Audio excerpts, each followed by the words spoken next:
You've tuned in to the Gritty Birds podcast. My name is Jenny Wren, and I'm your host. This is a new series that's brought to you by Vortex Music Magazine.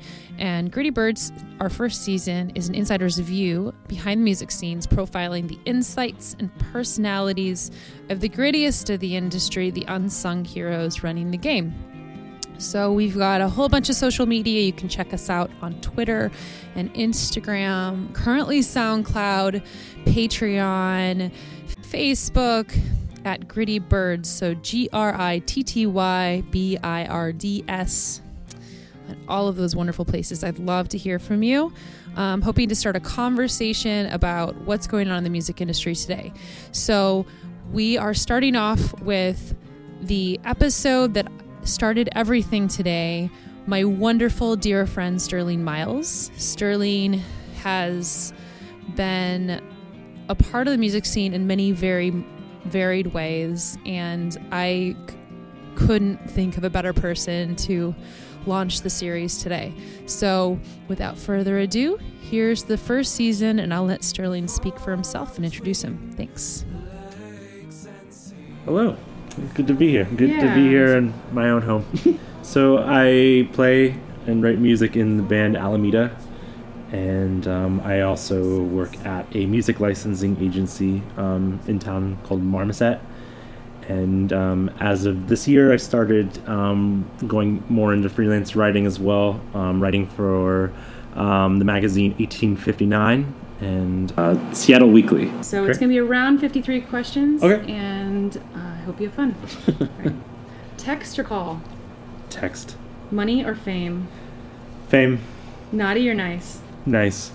Would you rather only be able to whisper or only be able to shout? Only be able to whisper. Me and you on a road trip. What car are we in and where are we going? Probably be riding in a Volvo going toward San Francisco. Nice. What are 3 words you'd use to describe Portland? Green, pleasant, creative. Good. A little different than what we see outside right now. Yeah. What are 3 words you'd use to describe the Portland music scene? Let's see. I would probably say collaborative, supportive, comfortable. Comfortable. What was the first instrument you played? First instrument that I played was piano when I was much younger, probably in like elementary school. It didn't really stick with me though. Yeah. What was the name of your first band? The name of my first band was this called Cost of an Arm, and we were a. So I got a bass when I was in junior year of high school, and I started a band 2 weeks after that, and it was a screamy, thrashy, hardcore band called Cost of an Arm. Yeah. Very different than what you did. Yeah, very, very different. What is the name of the last song you wrote? Well, I'll just say the name of the last song I completed. It's called Arm's Length. Okay. And yeah. If you could give any piece of advice to your 18-year-old self, what would it be? All of the insecurities that you have are brought on by. You might think that things are so dramatic right now, but that are causing all these insecurities. But really, they're very small, and they'll pass away when you're 24. So. Twitter, Facebook, or Instagram? Instagram. Can you tell me about your favorite interview you've given? I've definitely been really grateful for all the opportunities this year. Probably my favorite would be an interview with one of my musical idols influences, MC Taylor, his Golden Messenger, and it was at Pickathon. Yeah. And we ended up just there's a moment in time we just sat in the dirt, and this like dirt pile. I just pressed record, and we just shot the shit for pretty much like an hour and a half. And it's funny because I'm actually finally finishing that article up to be in tomorrow. I remember you posting about it right after Pickathon. But I that was just great, and he's such a. I just love it when it's a conversation. It's That's really nice. Cool. Yeah. If your life was a song, what would be the title? That's first thing that comes to your head. Tragically quiet. Okay. Who were your 3 most influential artists before 18? before 18. Before 18, it was probably okay. Can I say bands? Yes, artists, bands, whatever. Probably. We're talking influences of bands that I really gravitated. Yeah, like that you really loved. I love band called Jawbreaker, and there's a band. Oh, honestly, before 18, there was Tool, Jawbreaker, and another one was Depeche Mode. Depeche Mode. Yeah. All right. What about now?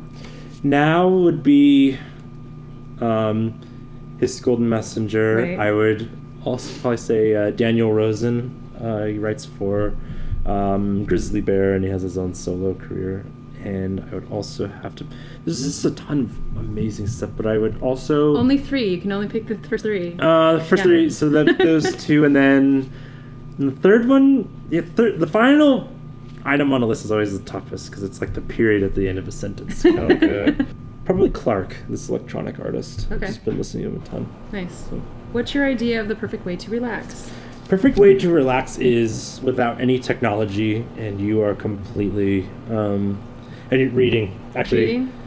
Yeah, just because I think there's a difference between relaxing and decompressing, and I think decompressing is when you're just like existing from one, like you're exhausted, but you're just like existing until the next exhausting thing, and then relaxing is actually just like rejuvenating and being inspired. What are you reading right now? What am I reading right now? I've been rereading a book called A Poet in New York, and it's by one of my it's Lorca. It's by one of my favorite poets, Lorca.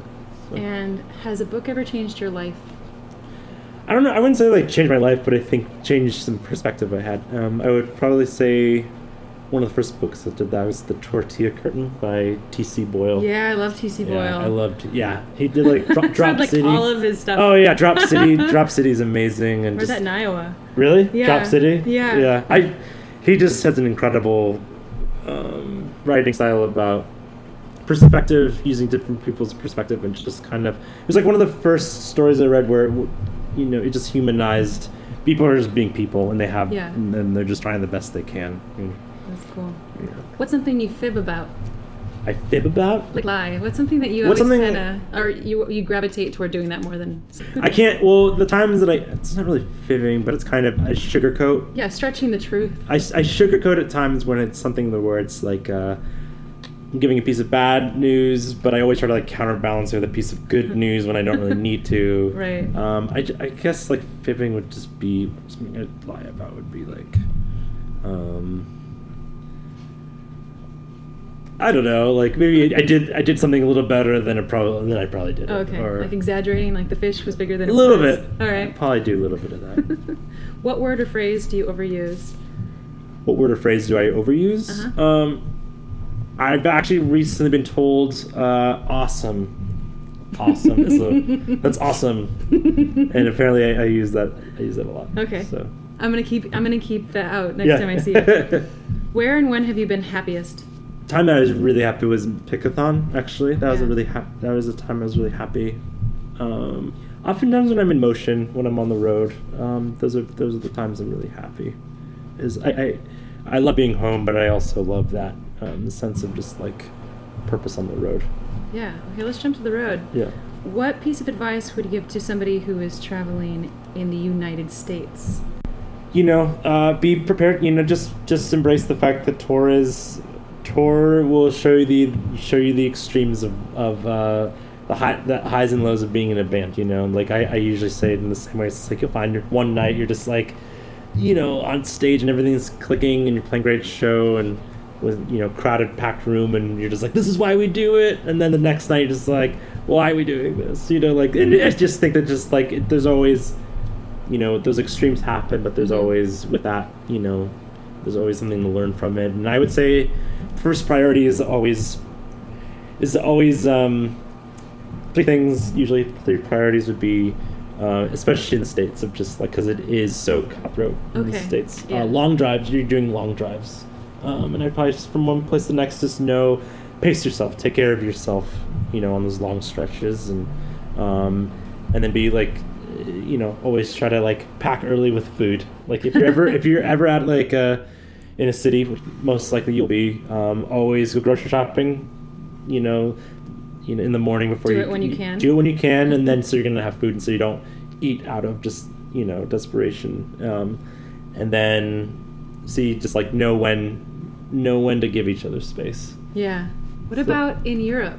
Europe? Yes. Europe is yeah, I mean it's not always night and day, but I would probably say the same thing about food. The thing is like when you're on tour for a couple weeks at a time, like you're out there long enough to that's your life, and that's and I feel like the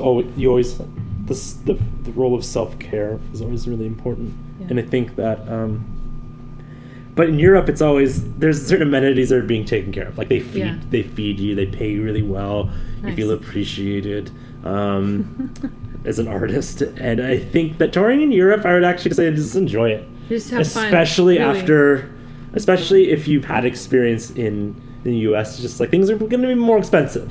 Yeah. But first, just throw yourself into it and look like an idiot when you don't know the language. People will appreciate you. People will appreciate you at least attempting to speak in their language. Nice. Don't go into a situation just starting to speak English. Yeah. And just enjoy it. Enjoy it. Okay. Yeah. I just wanted to take a quick break to thank some people who have made this possible. First of all, huge thank you to Vortex Music Magazine and my editor, Chris Young, who I approached about this last fall, and he said yes and helped me develop the whole concept. Second, I really wanted to give gigantic thanks to Mountain Air Studios, where we've done most of the interviews, while this one was done in Stirling's living room. I am very excited that we have gotten to have such a fantastic partner in Mike over at Mountain Air.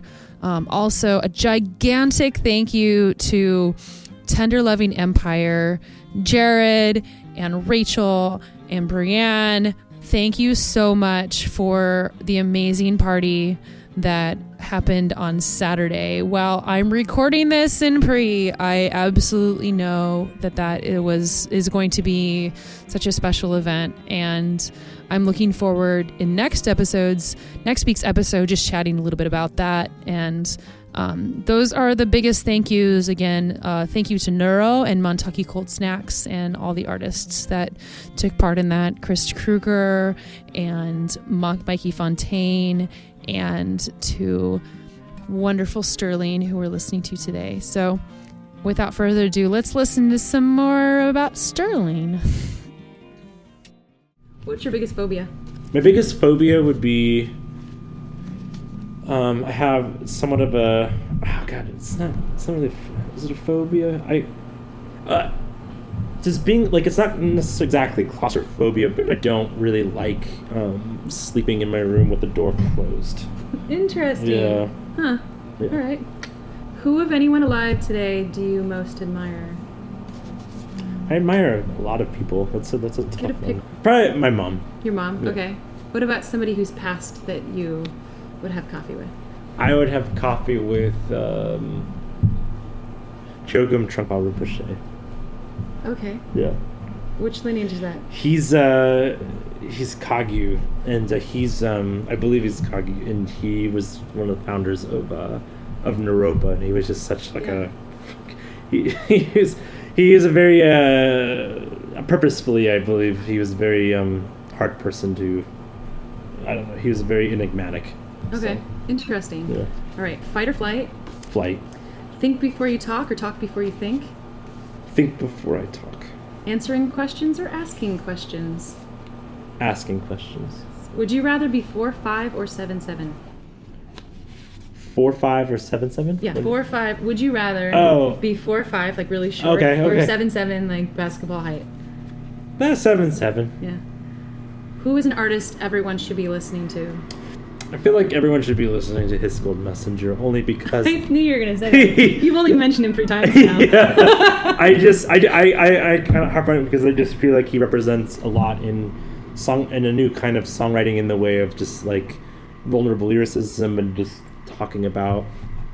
There's so many ways I can go about it, but he's a traditionalist in a sense, where he writes about a lot of things, about a lot of folk storytellers of yore, but I think he does it in a very modern way. So, Who have you been listening to today? there's been a couple people, couple bands that I've been just blown away by. Okay, John Hopkins, who's an electronic artist, who's amazing. Heard that name. Yeah. All right. If you could give advice to people who are, trying to get their name out there on social media, what advice would you give? Just be authentic. Just be completely yourself. And I think that if you wanting to get yourself known, treat it like you're essentially making your personality or whatever's public. Once you make it public, you should necessarily try to just always sell the product of just buy my music, get my music. I think it's more about providing a story that people want to get to know and people want to believe in and what people want to rally around. And I think that's the main thing. And I think being consistent and just being very authentic. If you're just, that's why, I think about Underwater Orchestra. They're a band that's just here's this, here's this pipe that I just bought today. Oh, we're so fucking high. It's a lot of just we're fucked up all the time. Yeah. We're. It is a podcast here. We're messed up. I'll blur it out. But I think it's.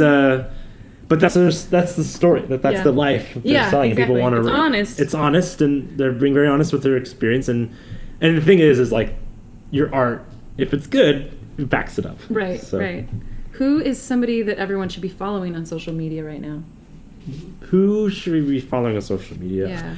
I think, if we're in a general sense, I say follow the people that are doing social work. I think social media is a powerful tool for social outreach and engagement.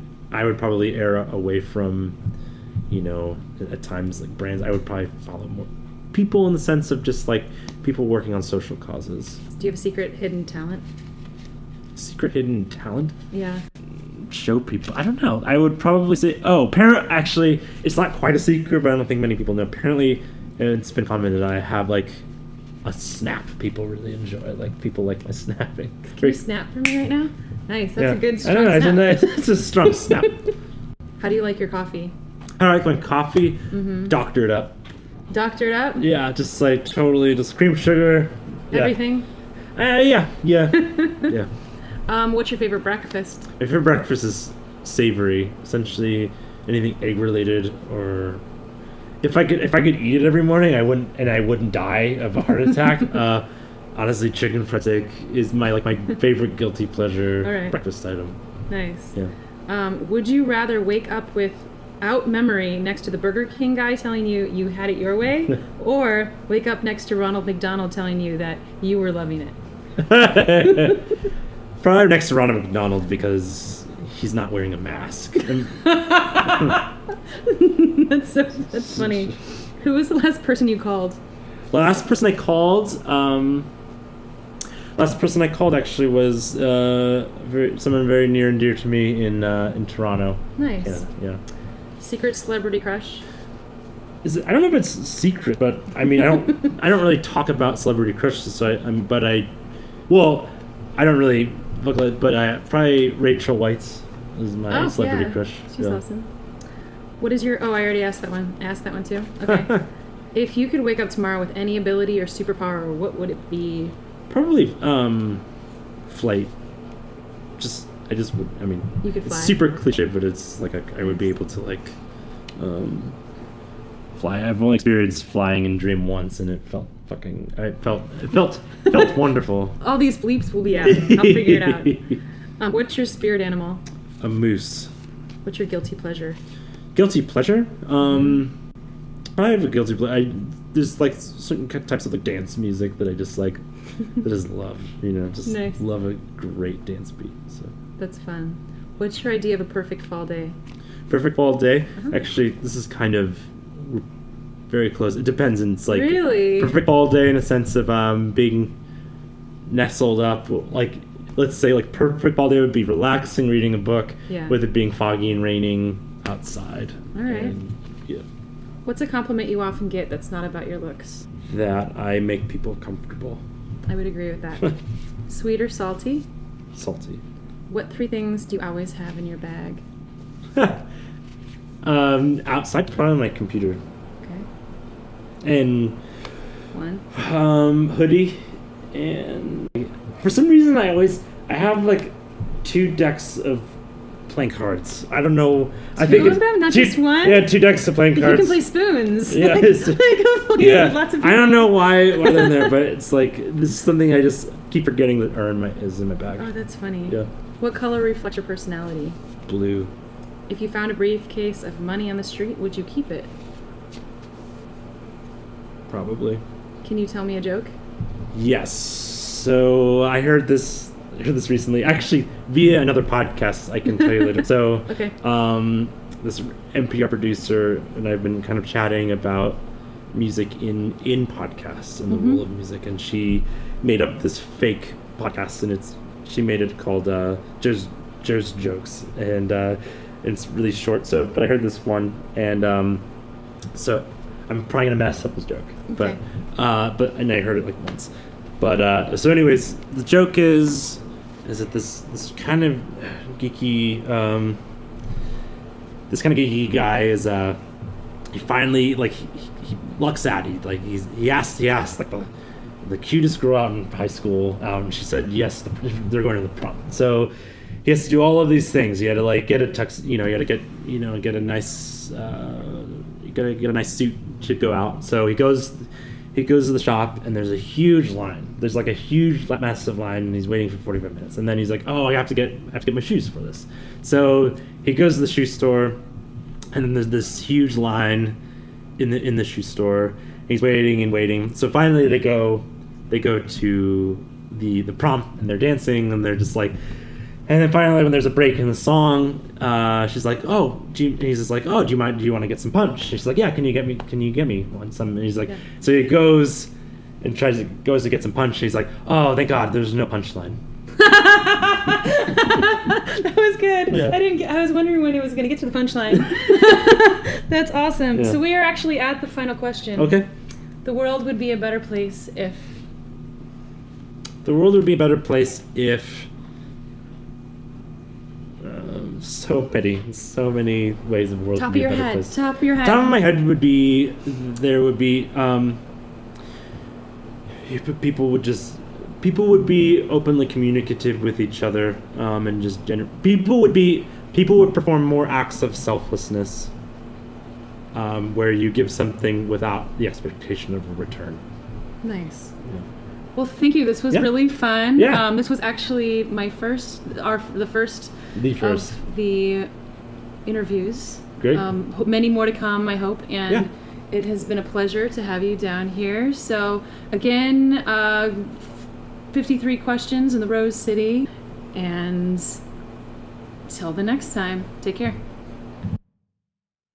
Thank you so much for tuning into the second episode of the Gritty Birds podcast. You can find the first episode where we profiled local nonprofit and longtime artist, legend, Jeremy Wilson.